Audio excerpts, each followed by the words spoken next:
we've got the return of Challenge Cup. We have some games to chat about. We got to make some predictions, and we were excited because we were like, oh boy, 3 matches this week. We get to talk all about it, but pump the brakes. There's been an adjustment. Lisa's already alluded to it a little bit, but let's talk about the games that will take place this week.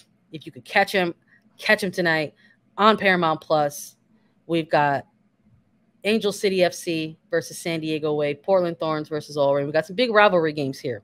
Oh, yeah. So let's make some picks. Let's start with Angel City versus San Diego. We've got the SoCal rivalry, but Challenge Cup edition.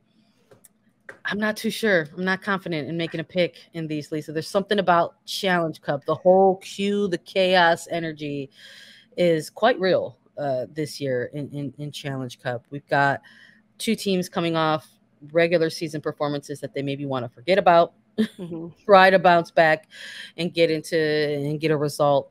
Because when it comes to the standings right now, just a very brief minor overview and touch on these things. Most teams have at least 3 games played into their group stages. So that means the group stage is more or less about halfway through. It's round robin, 6 games, for teams as they face as the 4 teams face each other throughout the 3 groups. And so for this West division, Angel City currently only has 1 point in the standings, and we've got the Wave with 3. So they are both sitting 3 and 4 respectively. Wave at 3, Angel City at the bottom. And I think at this point, if you are Angel City, you've got 3 games in the bag. San Diego with 2. Maybe this is one you don't want to drop for a number of reasons, whether it's you're against your rivals, but in order to stay relevant and in contention within your own group. Maybe they're a little bit motivated by that. Do you have a clear winner, a loser? Is it just midweek energy for you and you feel like this is going to settle out to be a draw? Frankly, like, this is a complete midweek energy. Of course, we have the rivalry in Angel City, San Diego. It's the first time these 2 are playing in Challenge Cup this year. But we know how it shakes out during the regular season. But it's also midweek. Both these clubs had 3 games in a span of a week at this point. They're without their internationals. And when you kind of run down the availability report, international duty for Angel City as of right now is just Julie Ertz and Alyssa Thompson, right? June Endo is still available and still playing to the best of my knowledge. She's questionable on the availability report, though. So will we see her? I'm not so sure about that. Sarah's Claire Emsley, both questionable for Angel City. And then you look at San Diego, they're without a lot of their key pieces that, frankly, we don't always see in these Challenge Cup matches. And that's part of the reason that these Challenge Cup games have been interesting to watch and actually really important to watch leading up to this point, because no Naomi Girma for San Diego, Sophia Jakobsen, Alex Morgan, Kaylin Sheridan, Emily Van Egmond, they're all out on international duty. But we've also seen a lot of rotation in those positions, whether it be in the back line, in the front line, in the goalkeeper position with these teams in preparation for World Cup absences and because of the high level of play and so much games, the quantity of games with the Challenge Cup in the regular season. So between Angel City and San Diego, I think that San Diego, to me, is missing more key pieces than Angel City at this point. Now, does that mean we even get to see June Endo, Claire Emsley because they're questionable heading into this one? I'm not so sure, but I think Angel City needs to get back on the winning side of things. They've had the coach change. They've had the peak from that happening as assistant coach Becky Tweed stepping into it. Can they continue to keep this going? I mean, honestly, this one's hard for me to pick. Not surprised if it's a draw, but I'm going to go with Angel City. I'm going to rock it with LA this week because I just think that they have a little bit more on the line to lose, and now is their chance to pick up points and run with it. I feel that energy. I don't know if we're going to see Junendo play in this game. I don't think we will. This is look, player who got named to Japan's 23-player roster has unfortunately been sidelined a little bit or has had a deep minutes restriction, missing out on a couple games for Angel City with a knee issue. You know, is this the phase of time where a player is like having discussions with their coach and saying, let me get some minutes before I head into a World Cup camp? Or is the conversation different where it's like, actually, it might be more beneficial for me to not be utilized in a game like this? But with her availability upgraded, right? Because at one point it was out. Now it's questionable. Yeah, now it's questionable. Maybe that means there is an opportunity for. I think that means she's been training too. I mean, it does mean she's been training, which frankly, like, I don't think you risk it for World Cup. And like with Japan, like this could be a big summer for Jun Endo. It really could. Because I think she's developed a lot over the last year and a half playing with Angel City in the NWSL. And that's going to be really beneficial for Japan when they go up against different nations with different tactics. Like, she's seen a lot of the differences that the world can throw at her playing with Angel City in the NWSL. So I don't know. I don't think we see her. I don't think it's worth it. I'm hearing you, and like I'm hearing me, and I'm just like, yeah, we definitely. It's one of these games where it's like, I don't know if we're making like a confident pick in this one, but we're definitely making picks. I think I'm gonna go the other way with San Diego Wave. I'm looking at the availability reports, and there's Sydney Leroux, who's going to be available. Maybe this is a player who gets extended minutes, and they try to kind of feed off of, their energy. But I'm also looking at players in Jaden Shaw and Amira Ali, especially Ali, as someone who's kind of come in these kind of later game scenarios for the Wave. This is the moment, right? This is the time. This is the window where we're looking at players in the absence of some international athletes who go to World Cup duty to have these opportunities to step up for their team. And it's mostly going to be through Challenge Cup. Like, Challenge Cup is going to be the vessel in which we get to see them perform. There's a couple of regular season matches that will take place before there's a regular season break, but Challenge Cup will mostly run through the duration of the World Cup. So I'm going to go with San Diego Wave and look at Jaden Shaw and look at Amira Ali and think that they get one in the back of the net, maybe even two. Maybe this is one of those games where it's just vibes, Lisa, because that's what we've seen also in Challenge Cup. Yeah. So I would welcome it. I love it. I love a good rivalry game. I think it's going to be a good one, no matter the quote unquote star players being absent or available or not. I think this has the makings of a good one for sure. So this is the flip of the coin, where in a good way, where now all these different players, as you mentioned, Amira Ali, get the opportunity to step up and fill some of the holes that have been left by the internationals that are missing. And now's their first opportunity, right? You think it's honestly, it's beneficial for the 4 teams that are playing in this Challenge Cup game, because it allows those players that have been on the bubble of getting significant minutes in regular season games to perhaps get starts in Challenge Cup games this week, tonight, and proves that not only do they deserve to get start in Challenge Cup, but they deserve to get start and minute in regular season games, because coaches are going to need to lean on them over the next week or two while these internationals are gone before we take that regular season break. All right. I think we're going to stick with this energy, Lisa, because we've got one more game to make a pick for Challenge Cup, and it's another rivalry match. We've got Portland Thorns FC versus OL Reign. We have talked about these teams throughout this entire first half of the regular season, even through their Challenge Cup. OL Reign sitting on top of those West Division group Challenge Cup table. They've got the points. They've got the depth.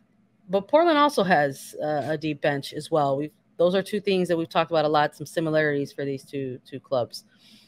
Another midweek vibe. It's always, we're getting a lot of midweek matches for Challenge Cup. OL Reign missing a ton of players because they lead the way with U.S. internationals, with I believe it's 5 players at this point who got called up to Andonovski's squad. But Portland's also going to be without some key pieces as well. We're looking at Portland, and they're not going to have Crystal Dunn. They're not going to have Sophia Smith. They're not going to have Christine Sinclair. Yeah. They're not going to have Hina Sugita, which I thought was an interesting part of the availability report, because this is another player who was listed to Japan's 23-player roster. They are not available for this game. Jun Endo available for Angel City. Make it make sense. We'll try. But another game that I think is going to be a real treat, despite the midweek energy, despite the the Challenge Cup chaos that can come with a game. Lisa, I'm going to go with the Thorns on this one, but I got this one as a narrow win. I think the Reign have been doing some excellent things this year, whether it's in regular season or in Challenge Cup. I like the way that Laura Harvey has approached Challenge Cup. It's really been an opportunity to kind of flex a little bit of that depth and say, yeah, I'm going to rotate in Challenge Cup and I'm going to get players minutes and it's going to be fine. And they're on top of the Challenge Cup table. So it's tough to make this pick against them. But I like what we've been seeing out of Portland in terms of their recent performances. And I just feel good about Sam Coffey being available in this game. I feel good about Morgan Weaver being available in this game. And I think there's going to be enough there for them to get a narrow result. How about you? I like that you're going Portland. I also enjoy that you're going narrow result. I'm also going to go narrow result, but I'm going to go OL Reign. We got to have some parity here. But I'm backing OL Reign at this point. I mean, you make good points about the Thorns, Sam Coffey, Morgan Weaver. These are players that are ready to rock and roll, right, with this club. We're starting to see glimpses of it, especially from Morgan Weaver. She's coming off a goal last week. But I think with OL Reign and the power they have, the depth they have, I'm looking at Elise Bennett in this front line for Laura Harvey.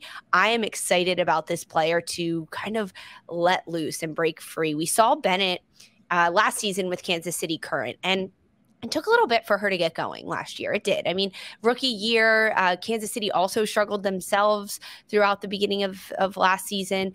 But once Elise Bennett kind of opened the floodgates and got really comfortable with her team, with her role on the team, and her ability to play in this league, it was a different story for her. And that's why Laura Harvey wanted to trade for her in the offseason. Now Bennett is going to get the opportunity with OL Reign to have a lot of consistent playing time alongside Ziara King, right, in the front line. Like, that's a partnership and a duo that I'm excited to see kind of how those two play off each other, how they continue to run with each other and run in the spaces behind and given to them. They're going to put a lot of pressure on Sam Coffey. They're going to cause some chaos in the Thorns back line. So I'm going to go narrow win, but OL Reign in this one. I'm going to stick with them. Can we believe it? 2 big rivalry Challenge Cup games in the midweek. Like, it doesn't get any better than this. I think they might deliver. All right. I like that we're also going for the only picks that we're making during this midweek match. I like that we have some parity. I like the different picks. You're going Angel City. I'm going Wave. Make sure y'all watch that on CBS Sports Network. I'm going Portland. You're going Reign. Make sure you watch that on Paramount Plus. It's going to be after dark action. Both of these matches kicking off at 10:30 p.m. Eastern. So we'll definitely try to keep an eye on them.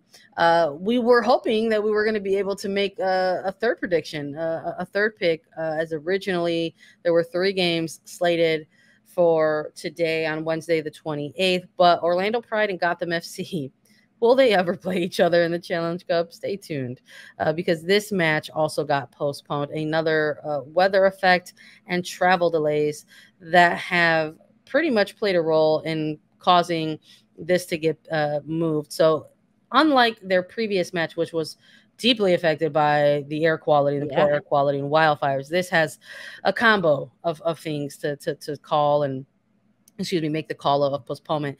And that previous game got pushed all the way to August, but this one is actually going to get postponed until July 23rd. So yeah, shout out to Peace Mode saying Mother Nature always gets the 3 points. It's something about Gotham. And I guess when they go up against Orlando too, like that's tough. But we were hopeful that we were going to make a pick between these two, but instead we have to talk about the postponement. And I'm like, I don't know, Lisa. I was like, not only is it another postponement in Challenge Cup, but it is for these 2 teams, right? Specifically.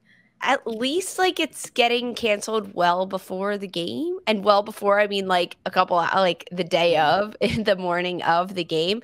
Yeah, but at least we have a rescheduled date already, July 23rd, less than a month away for these sides, for Gotham to get back down there. It's going to happen. It's going to happen throughout the summers. The summer storms are coming. We see it happen in Orlando a lot. So it's interesting that this time, although the game was supposed to be played in Florida, it ends up being canceled because of travel restrictions in New Jersey or North Jersey. It's one doesn't get played, but at least they're not already like suited up and waiting on the field. Like that's the worst. But we touched on standings a little bit specifically for this West Division, and as we maybe take another quick glance and overview before we pivot to a break, that East region is already probably one of the more narrow standings and table. Right. And now with another postponement, I think it's going to just stay that way. I think you've got North Carolina Courage at top with 5 points, but then Gotham has 4, the Spirit have 3, Orlando have 1 point.